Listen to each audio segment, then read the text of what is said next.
Hi, I'm Owen from Rask Australia. Thanks for tuning in to the Rask Network. Before we get into today's show, there are a few things we have to go over.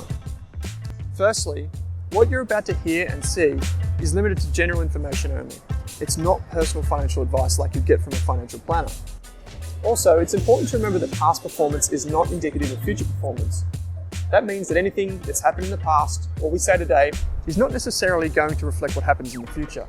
Lastly, please consider that any of the guests or myself are featuring on this program may have a financial interest in some of the products or shares mentioned. That's enough from me. I hope you enjoyed today's program. Liz, thanks for taking some time to join me on the Australian Finance Podcast. My pleasure. Great to be here. It's wonderful to have you on because we were just talking off air that the costs of having a pet, adopting a pet, buying a kitten or a puppy, these are things that we sometimes don't factor into our daily lives and our finances because we're so emotional and we're just thinking about all the joy they're going to bring to us. So this is actually a real thing, and I'm hoping we can dive into that. What I was actually hoping to do at the beginning of the show is actually just ask you a very cheeky question. Would you say you're a cat or a dog person? Oh, that is such a cheeky question. So the right answer for me is to say both, and I think yes. I am both. I have a Labrador called Princess Esther the Great, and two cats called Mummy Cat and Reddy Cat. So I'm both, but I'm also a real pragmatist. And during my life, when I haven't always had a house or a yard, or I've been a bit busy, the one animal that I am always with is a cat. So when push comes to shove, I'll always have a cat because they are they're wonderful for your life, and they are easier to own than dogs. Especially, I lived in an apartment for a few years. I really wanted a dog because I grew up with dogs, but I know that in an apartment it's probably not the ideal lifestyle for the animals. So a cat was definitely something that we considered, but we ultimately, Liz, we went with a rabbit. Yeah, perfect. It was wonderful, but it did end up chewing the architraves of the rental that we were in. So we have to do a little bit about that, but that's okay. Maybe to start off with, I imagine almost every single one of our listeners is familiar with the RSPCA, but maybe you can just explain to us what the RSPCA is and basically the role that you fulfill in society today. Sure, thank you. Well, RSPCA in Australia is made up of RSPCAs in every state and territory, and they're all separate entities. And there's also RSPCA Australia, which is like our federated body. What RSPCA's purpose is across the board is to make lives better for animals, to end cruelty, and to help improve the standards of animal welfare across the country. And also that includes helping people, individuals, to care for their animals better as well. The way that we go about doing that is that we use the science. So we're based on animal welfare science and data. We've been around for 150 years and there's a huge amount of evidence around what good animal welfare looks like. So that's the basis for it. In terms of what we do, across the country, we operate shelters and take in over 100,000 animals a year. So around about 40% of those are cats, about 20% are dogs, and the rest are other animals. There'd be a lot of horses, a lot of rabbits and guinea pigs, but also every other species, including a lot of wildlife too. In some places, each state is a bit different. So we rehabilitate those animals and rehome them. In addition to that, in every location, with the exception of Northern Territory, we enforce the law. So the RSPCA, that's a really big role for us. So RSPCAs, as I said, with the exception of Northern Territory, have an inspectorate. That they enforce the state-based laws around animal cruelty. So an indication, there's across the country, over 73,000 animal cruelty reports come in annually. And our inspectorate teams go and address those. So So that's a really, really important role. In Victoria, our role in that space is around companion animals, including horses. And so, we respond, our inspectors respond to over 10,000 cases a year, and we prosecute around about 100 cases a year as well. That's a really important role for us. The other two areas that we do is around education and community outreach. Lots of education, talking to primary school students, running programs face-to-face using digital technology, and also community outreach to varying extents around the country. So supporting vulnerable communities to make sure that they can get their animals well cared for, and also roles in family violence and people who are homeless and what have you, and just making sure that people can care for their animals in the way that they need to, or if they can't care for them, helping them to surrender them and giving those animals a second chance. And the final piece is advocacy. So that's really, really important. So we work with governments and industry using that science and evidence to improve legislation and rules around animal welfare. Good examples are we're on the cusp of getting hens out of battery cages. So there's over 10 million hens in battery cages in Australia at the moment. The standards are being redone. We're hoping that this year that all the governments will agree on a phase out of battery cages so that those chickens don't suffer anymore. Another one is live export, improvements in racing codes and things like that. Yeah, right. So two follow-up questions on that really quickly, if I may. How is the RSPCA funded? That's a great question.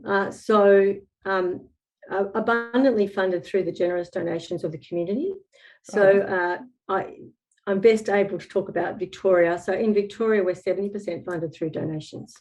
So that is the community. We know that we hold a really we're very humble about the place we hold in the community's hearts. We know that we are trusted, and that people have confidence in us, and they demonstrate that by giving us a lot of money. Our revenue in Victoria is around about 42 million. Oh, wow. That comes from the community. And 10%, around about 10% of it comes from government funding. That's around predominantly providing funding towards the inspectorate, the law enforcement activities, and the rest of it is like around social enterprises. So our veterinary clinics, we run op shops and things like that.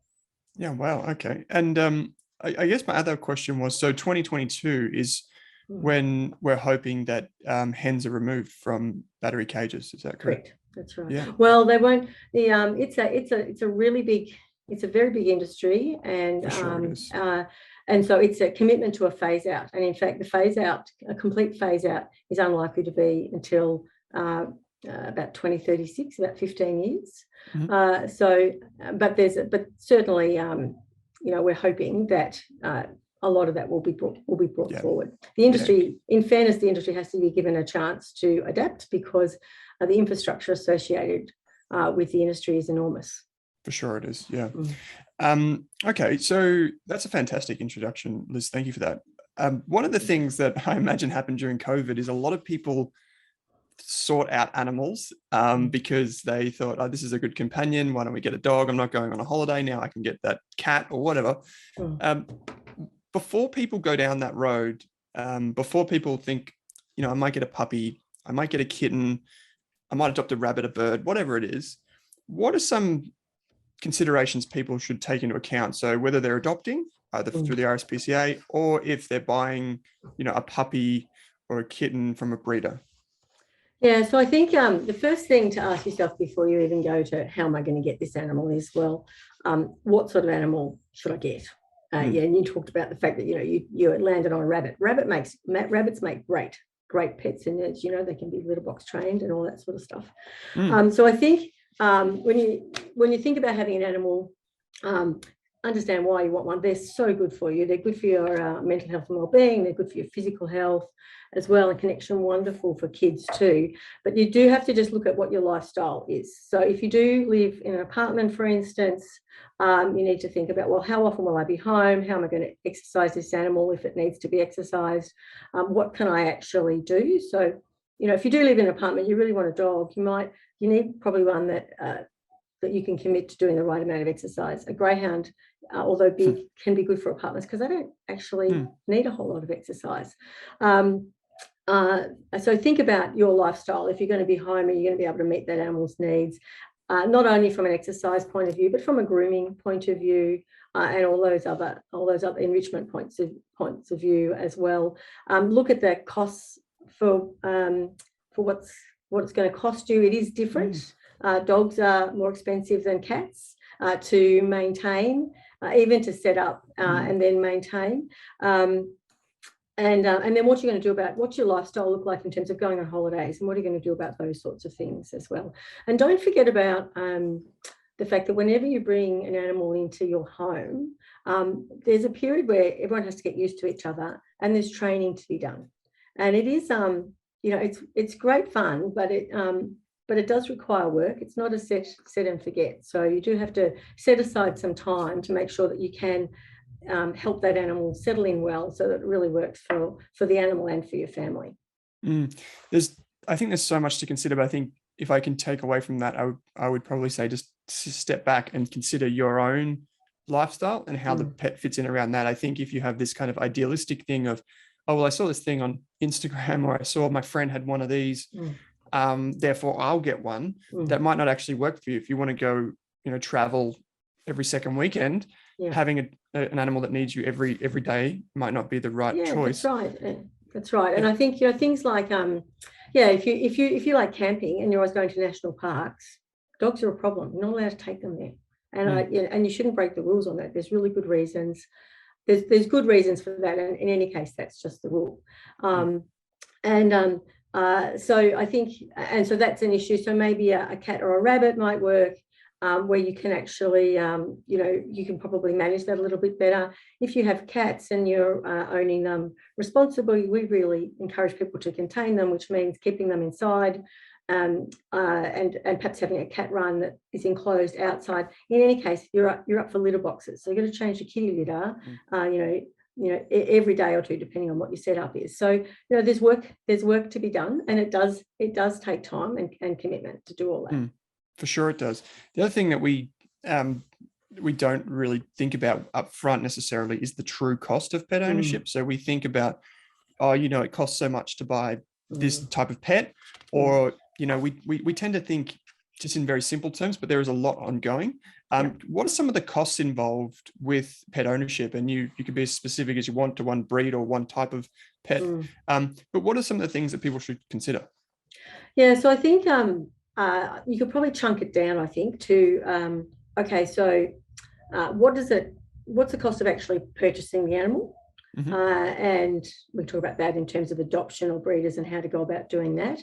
And that, so, the average cost of, adopting, an animal from a shelter, is probably somewhere between $200 and $400 or so. Those animals come desexed, microchipped, vaccinated, all those sorts of things. So it's an all-in type of cost. So that's the acquiring the animal, and then there's what's the, I suppose, for want of a better word, what's the setup costs? So the setup cost would be, if you're not getting them from a shelter, you have to factor in vaccinations, and they're going to cost you $170 to $250. Desexing, that could be $200 to $500. So in that setup phase for dogs, you're probably looking at around about $1,000, because you've also got a bed or a kennel. Probably should get a car restraint, like a harness for them, collars and leashes and things like that. Just dog bowls, things like flea control and worm control. They're not insignificant expenses. They can be $120 to $300 a year to actually get that, to actually just do the maintenance. If you buy an animal that requires grooming, you need to factor that in too. The other sort of setup cost would be microchipping. So the setup things that I think about are the big costs are desexing, vaccination, microchipping, registering with the council, and then making sure you've got the right infrastructure for the animal. So you've got a kennel if you need it, or bedding and what have you, leads and those types of things, and another allowance for extra veterinary fees around those flea and worm controls and what have you, and any treats, because you do tend to get a bit excited and go off and buy all sorts of treats and balls and things, and that adds up too. So watch out. At the end of the day, for a dog, you're probably looking at a setup of around about $1,000. And then on top of that, you've got the cost of the animal, and then you've got its food. And that's probably around, depending on the size of the animal, $500 to $1,000 a year to feed your animal. So, and then the ongoing costs would probably be around about $900 to $1,000 a year for a dog. It's a little bit less for a cat. Same sort of setup costs apply for the cat in terms of vaccination, desexing, microchipping, fleas and worms and what have you. So the first year is likely to be, probably around $1,000 again. It's probably not going to be too much different. You probably conservatively should put $1,000 on it. Annually after that, you're probably looking at between $800 and $900 for a cat. Yeah, right. Okay. So we're talking, it's clear that we're talking like thousands of dollars, depending on which way you go, if you go cat or a dog. And I can vouch for rabbits being quite expensive too, because they do require, if you got them inside, the litter trays, the constant, fresh hay and food. So and quite a bit of impost in terms of cleaning up and all those sorts of things too. Oh yeah, absolutely. The top cost of time. Yeah. So there's a lot involved, and when we talk about budgeting and finances on the show, we talk about this thing, Liz, called an emergency fund, which is basically to put out financial fires, if you like. So things like cars breaking down, needing to pay medical bills. But I think one of the things that we lump into that without really thinking about it are pet costs. I'm just interested, are there any strategies that you see people using to deal with the costs of pet ownership? We can talk about pet insurance separately in just a moment, but is there anything, any tips that you have there for listeners? Yeah, I suppose my first tip would be to do the basics well. So that preventative piece is really, really important. So don't skimp. You mustn't skimp on those puppy vaccinations. And if we've learned anything through COVID, it's the importance of vaccinations, right? So you must get them vaccinated, and for your cats and the dogs. If they get a preventable disease, it can result in really significant costs and even death. So parvovirus for dogs will kill your puppy. It'll cost you thousands to treat them, and you are often emotionally on the hook, and it's really hard to pull back on a treatment when that happens. So just prevent it happening in the first place. Follow the veterinary advice. Get them desexed, and get your cats desexed really early. They should be desexed. We advocate for early desexing, and that would be from around about 3 months of age. And why is that, Liz? Like, why do you advocate for earlier desexing? For cats, for two reasons. The main reason is they can start having babies at 4 or 5 months. Oh wow! Okay. And you really don't. That's not safe for them. But we also don't need any more cats in Australia. I've already said I love cats, but they are the species that we have the most trouble with in terms of having an abundance of them. Yeah. And issues with their welfare, their impact on wildlife and community well-being. So we really just need to be really careful with that. So one cat and her offspring over I think 5 years can generate about 7,000 cats. So they're pretty good at reproducing. So get them desexed. The other reason, it's also very safe to desex cats when they're young. With dogs, they definitely need to be desexed too. We would normally say, when they're very young puppies, 6 months. When they're bigger breeds, it might be a bit longer. Either way, getting animals desexed is really important because it's if you're not a breeder and you don't know what you're doing, it's a risky business. They can get into all sorts of trouble, very expensive. You could end up with a seizure, you could end up with a dead dog. If it's a dog in particular, you're highly likely to get mammary cancer later on with that dog if you don't de-sex her if she's a female, and other testicular issues if it's a boy. And with girls in particular, if you don't de-sex them as they come into heat and what have you, they can actually get an infected uterus, and that's life-threatening as well. That's called a pyometra. Animals on heat also, they behave in different ways. The dogs are really messy, and they also go off looking for, the girls will be messy, but the boys will go off and look for females who are on heat, and then they get hit by cars, and all those sorts of lots of reasons to get them de-sexed. So get the basics right, get them de-sexed, get them vaccinated, and you must get them microchipped, because their microchip is, firstly, it's requirement by the law, but it's their ticket home. So it's a tiny little radio frequency identification device that goes in under their skin. It's often done at de-sexing it, but it can be done while they're awake. It's not a big deal. Then if they do get lost, the vet or the shelter can scan them. Number pops up, it's got your details in it. They just give you a call and say, come on down. So it really is their ticket home. It's linked to their council registration too. Yeah, and I think a lot of people figure out during the after the pet ownership phase. So they've bought the animal and they think, oh wow, look at all these costs. Yeah. There's the knowledge base on the RSPCA website where a lot of this information is stored. So I'll put full links in the show notes so that if you are thinking about getting an animal or you already have one, like I do, please go and check out the knowledge base. It is really, really insightful. It covers all of these things. I also noticed, I'm going to wave the flag for my rabbit here. It's also really important to get your rabbit de-sexed for numerous health reasons, particularly if it's a female. That's what I've heard. I mean, you're the expert here, Liz, but I'll just wave the flag for same reasons. They're very good at reproducing as well. Yep. And I just think it's really hard on the animals, especially if you don't know what you're doing. And there are issues for those animals to remain entire. Even for animals, like there's some really quirky things, not rabbits so much, but ferrets. If you don't get your female ferrets de-sexed and they cycle and they're not mated, they can develop a terminal anemia because their ovaries don't turn off, and then it turns their bone marrow off. So there's some really quirky things going on. Fun facts, right? But so yeah, I think doing those basics right, getting your animals de-sexed, it means it's easier for you, it's better for their long-term health, and there's no negative impact on them. Everyone wins. The other thing I'd say in terms about thinking about how you manage those costs, getting those basics right is sets you up for success.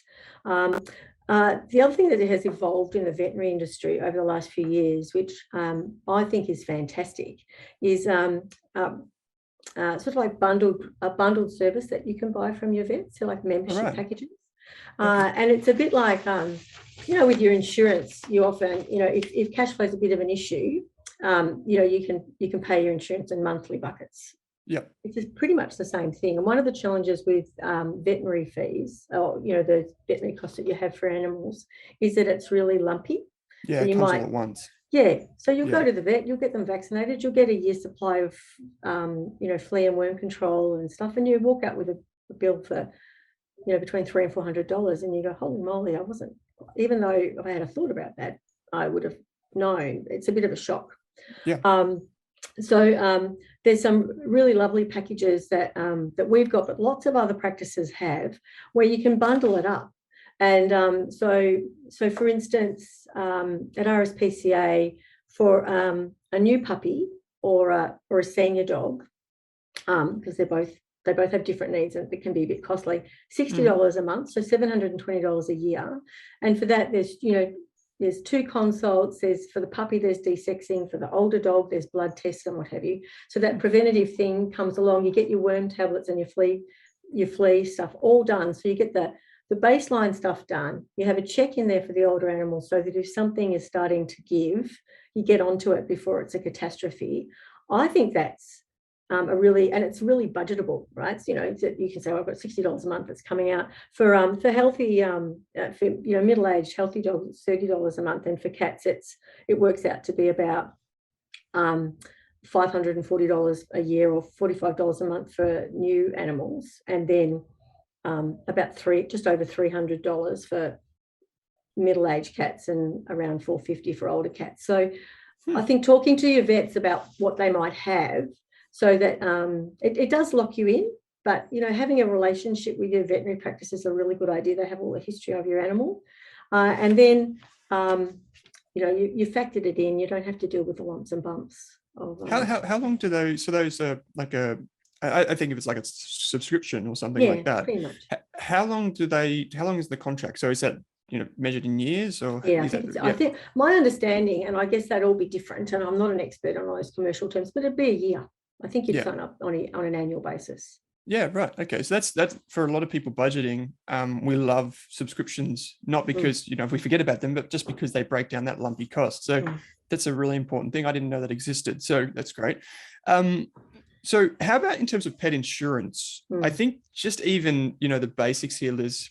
A lot of people out there just kind of get their information from what they see on the telly or what someone else is doing. What is pet insurance, and how can we kind of navigate that? Yeah, so the reason that it's really important is that I think there's been a lot of the cost. If the veterinary services, if your animal gets ill, the cost of it can go very high, very quickly. I'm really, as a veterinarian and someone who loves veterinary science and thinks the work of our veterinarians is vital for this country, I'm loath to say that veterinary care is expensive, because I don't think it is at all. The challenge is that there's no Medicare, and we're so blessed in this country as a human. If you get sick, someone will look after you, more or less. There's no Veticare, and so if you go to an emergency centre and your animal is critically ill, they will do very similar things to that animal to what they do to you if you were really sick. And that if you've ever seen your private hospital bills and what have you, that goes into the thousands of dollars very, very quickly. So you can rapidly get a very large veterinary bill. You won't get out of an emergency centre, overnight for probably under $1,500 because of the cost of the consult, bloods, x-rays, IV fluids, all those sorts of things that they're going to be doing. If your animal, and things happen, your animal gets in and eats half a kilogram of chocolate. You've got to, you don't have the luxury of waiting until tomorrow to go to your local vet. You've got to go now. You've got to get that. You've got to make your dog vomit and get it checked. If your animal gets hit by a car, that's less common now because people are more responsible. But snake bites, you can't mess around with those either. And antivenin can cost thousands. Just the antivenin before you even get to the treatment. So there's a lot of things that can happen. Broken bones, and of course, veterinary medicine has followed human medicine, and we can do so much more now. We can CAT scan our animals, and often you can even do MRIs on animals, and really complex surgery and complex cancer treatments as well. And they come with a price tag and with some really good results, oftentimes. But that's why pet insurance is important. And the other key thing about pet insurance, Owen, is that get in early, because you don't want to have pre-existing. You want to avoid the pre-existing diseases. So, that can be a trap if you leave it for too late. And pet insurance is still relatively immature in this country. There's only about 7% of pet owners who have got it. Yeah, right. Yeah, and that's important that you bring that up, Liz, because I was doing some reading and I did some investigation into this for myself. How important it is to get early on that cat or dog pet insurance, because the pre-existing conditions, if there are any of those, they're often not covered, and those are the things you often want cover for. So get the insurance before those develop, and become pre-existing. So the other thing I couldn't come across when I was doing my investigating was pet insurance for rabbits. So I believe it's primarily, if I could be mistaken, for cats and dogs. Is that correct? Coming on to do this podcast, I had the same sort of aha moment. I think it is just cats and dogs, but I will. I'll come back to you, and you can add it in later in another podcast, because I think it is predominantly cats and dogs. Yeah, I didn't come across anything for my rabbit, and the reason, as I was you were saying, the cost of emergency. Our rabbit itself, when we bought it from the breeder, it cost $50, but I estimate that we ended up spending about $2,000 in emergency bills, because it would eat chocolate, it would get things that it would just rummage through and find things that it shouldn't be eating. Like, I'm pretty sure the rabbit, I think its mission in life is to snip all of our phone chargers as it goes around the house. And so I think it just gets sick from it biting all the cables. And we ended up taking it to the hospital numerous times, and it's not cheap. So the more insurance you can have for those unexpected things, the better. Yeah, absolutely. So how about in terms of then, Liz, just getting a pet that fits our lifestyle and budget? So the costs of adopting, is that a cheaper route for people? How can we go about, I guess, minimizing the cost, but also finding the right animal for us? Yeah, so we would always, really encourage people to look at adopting. There's lots of really good reasons to adopt. So you are giving an animal a second chance. The other thing is, so that when you come through RSPCA or other shelters, is that they've been health checked and behaviour checked. So you've got a reasonable understanding of what you're getting. You also get really good quality advice. So our team, the people who work in shelters, love what they do. Happy to talk to you about what the requirements of different animals are and help you set up. And there will always be ongoing advice coming from shelters around specific animals. And RSPCA will help you regardless of where you got your animal from, quite frankly. But there's a lot. We have the background on animals, and we know them. We try and get them toilet trained and what have you. And it certainly it helps with I suppose reducing the demand on animals, and just reducing oversupply in general. To be really honest, in Australia at the moment, there's an abundance of cats available through shelters. With dogs, it can be a little bit harder to find the right one, because you have to balance, what you can accommodate versus what's available at the shelter. With cats, I would say I can think of no reason why you couldn't adopt a really suitable cat from a shelter. We've got thousands of them, and they're lovely, and we have young ones and old ones, and a reasonable variety of breeds at different times too. With dogs, we still have a lot of dogs, probably a little bit less choice. So you do have to balance that up. But all those animals that come from shelters are going to be desexed. They're going to be vaccinated. They're going to be microchipped and wormed and what have you. So that setup cost that I talked about, which might have sounded a bit crass, that is vastly reduced. So instead of having $900 plus the cost of your animal, it's probably more like the cost of the animal is $400, and there's probably only a few extra $100 in terms of setting up your bedding and your leads and all those sorts of things. So certainly adopting is cheaper and much better value, and has that feel good aspect of actually giving an animal a second chance. If you are going to, but there's also nothing wrong if there's reasons, if you really want a particular breed or something like that, that's absolutely fine, because animals do make our lives better. And if you think you've always wanted this type of animal, you had it when you were a child, you just have to make sure you follow some really good steps so that you don't fall into the trap of a disreputable breeder. And they can be really savvy and be and quite manipulative with what you do. So I'd really recommend that people look at the RSPCA Smart Puppy and Kitten Buyer's Guide. That's on the website too. I'm sure you can pop that on the link. So that takes you through what you do. And one of the key things that you should do if you're going to buy from a breeder is visit the breeder. you really need to visit the breeder and look at, hopefully visit mum, visit dad if you can, as in the mum and dad of the animals, and just satisfy yourself that that they're in good condition, that they're clean, they're well adjusted. Those animals should, they shouldn't be fearful. They should come towards you. Do their skin and their eyes look good? Do they look like they're a healthy weight? And have they got enough space to do their thing? And are they able to socialise with people and other animals? Those sorts of things are really, really important. And then make sure that you don't get an animal that's below 8 weeks of age.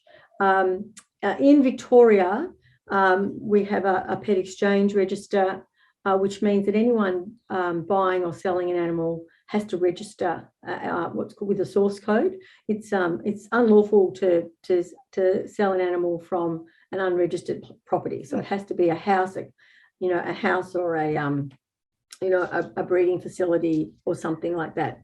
So if people try that on.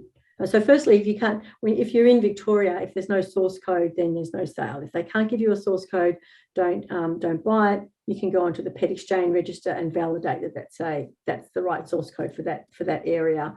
If you're worried, if you find an ad or something like that you're worried about, or you go and see something that you're worried about, you should actually let RSPCA know, because in every state and territory except for Northern Territory, we will be enforcing the law around that, and action can be taken to make sure that those people are checked out and held to account. Never buy from, I think don't buy sight unseen. Don't be one of the tricks that people used to use is they would say, oh, well, I know you're coming to pick up your puppy. If you try and pick up the animal and see the breeding facility all on the same day, that can be a trap.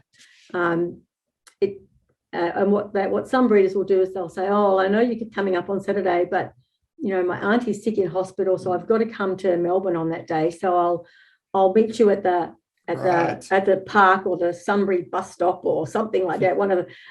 And we'll do the transfer there. That is a total red flag, and you need to report that and back out from that.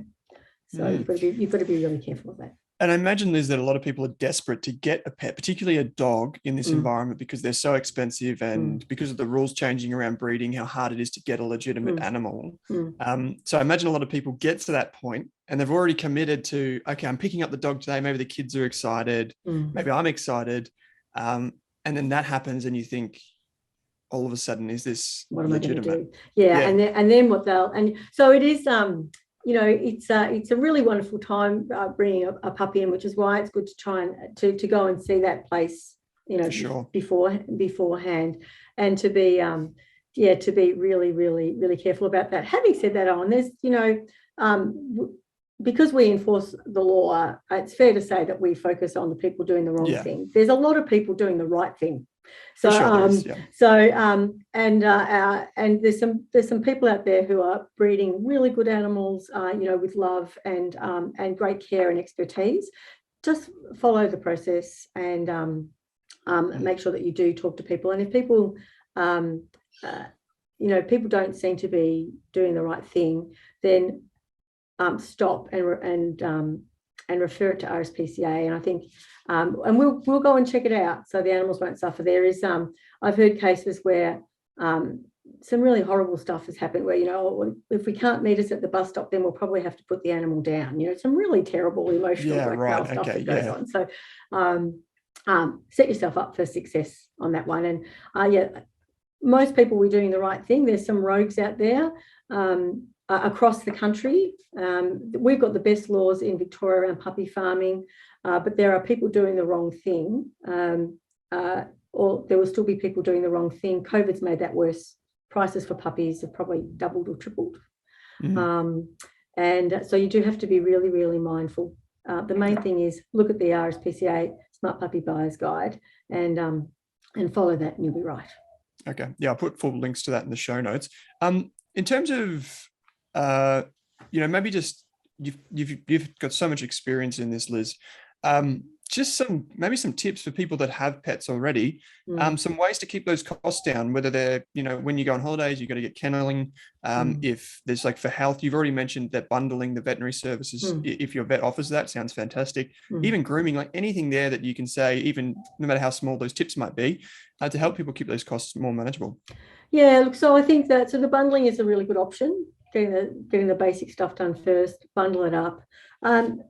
I would use the knowledge base information. We've also got information on RSPCAs have different information on their websites. You can make in terms of enrichment toys and what have you for your animals. You can make them. Yeah. So if you've got a dog, for instance, a good example is snuffle mats. I just like saying snuffle mats myself. But so some dogs, I've got a Labrador, eat really fast, and that's not very good for them. And they need to slow down. So you can get microfiber things, make a snuffle mat, put your food in that, and then they have to snuffle through it to find it. Or you could go and spend $35 on a fancy bottle, so that you can make it. So use our resources to make some of the enrichment toys and what have you. I think the other thing is there's lots of information on how you can care for your animals. Some dogs that need grooming, you can train yourself up to do the basics. I'd just make sure you might want to do a little course or do something at RSPCA. During COVID, people did some damage to themselves and their animals when grooming was a problem. Right. So I think you probably can. You do make sure you can do the basics for the grooming yourself, so you minimise what the external grooming costs might be. So I think that's really important. If you go on holidays, start to plan that and build your networks. I think that the communities are really supportive around that. And you can get people to look after your animals. You can get them to come into your home to look after your animals. That's a really good solution for animals if you don't have to disrupt them when you're going on holidays. It's what I do. I get someone to come and stay in my house. So older teenagers that are looking for a bit of an escape from their parents might come and stay at your house, and you might be able to do that very cheaply or for free. And it's a really, really good solution for everyone. And things that you might pay for, like if you can, you don't have to pay for someone to walk your dog. Just walk your dog yourself. Yeah. So I think it's good for you too. It's great, and it's great for your cardiovascular health. Great for your steps. Great for your mind. And there's some wonderful data that shows that people with cardiovascular disease that have a dog live longer and recover better than people who don't. So walk the dog. So I think there's some really, really good tips. Do the prevention stuff really well, and use your networks to help care for them if you need to go away. I know that there are some fantastic Facebook groups and communities online that people can join too, particularly for individual breeds. If you're very much in love with the breed that you have of your cat or your dog, join those communities, because there might be someone near you as well. And the vets might know someone or a group near you as well, where if you go away, they can help you by taking care of the animal. And if they go away, you repay that favor. So I think that's a really important one, because a lot of people are put off adopting a pet because they think, I want to go on holidays, and how am I going to manage that? And so there are ways that you can solve that problem. I've got two more questions here for you, Liz. The first is just what, I guess, for people that might be struggling with the costs of having a pet, what resources would you recommend are available to people to seek out? So if they've already got an animal and they're struggling with the expenses, look, I really encourage people to speak to their local shelters, especially RSPCAs. We'll do whatever we can to help, and we will help people. If you're experiencing some hardship that's temporary, we will help. We do that through our community outreach programs too. There are other organisations in just about every state that I can think of, especially Melbourne and Sydney, where there are charities that will help with some veterinary services at reduced fees, like Robert Smith Animal Hospital in in Melbourne, as well as we will help as well. The other thing that you can do is if it is getting really, really hard and you don't know what to do in life and you're overwhelmed by life in general, and that does happen, you can consider surrendering your animal, and that's a heartbreaking decision. But you can do that in the confidence that we'll get your animals, and your home, fix anything that needs to be fixed. Our preference would always be to try and keep them with you if we can, as long as you can support them going on into the future. I'd certainly reach out for help, because sometimes there are some really there's some quick fixes that you might not, in all the stress of struggling, you might not realise that can be done. And it's such keep it a secret. Yeah, absolutely. That's a really good point. It's such a gut-wrenching feeling if you think that you might have to give up an animal, but at the same time, there might be ways that you can help them solve that problem. So definitely reach out to the resources. I think that's again why it's really good to build a community of people around you who understand pet ownership as well.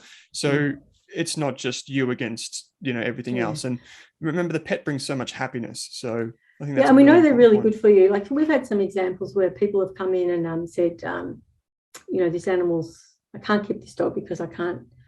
It's just it's not behaving itself, and so we missed the boat on training the animal. Well, we can. There's some lovely stories where we said, well, what about if we help you with training the animal and we just get you back on track? And that's a really good example too. That's something that we didn't talk about earlier too, and just in terms of having a new pet is setting yourself up for success is actually don't forget that socialization and training and behavior piece, because having a well-behaved animal in your home and also out, if it's a dog, out in the community, is really valuable. Now, sure. some animals are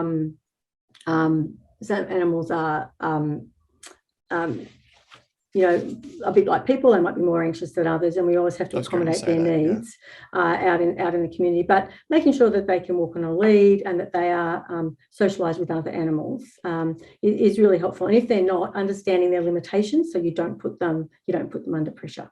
And I've got to say that going to a dog park, if you do have a dog park near you, you should look it up, because there typically is in most big suburbs.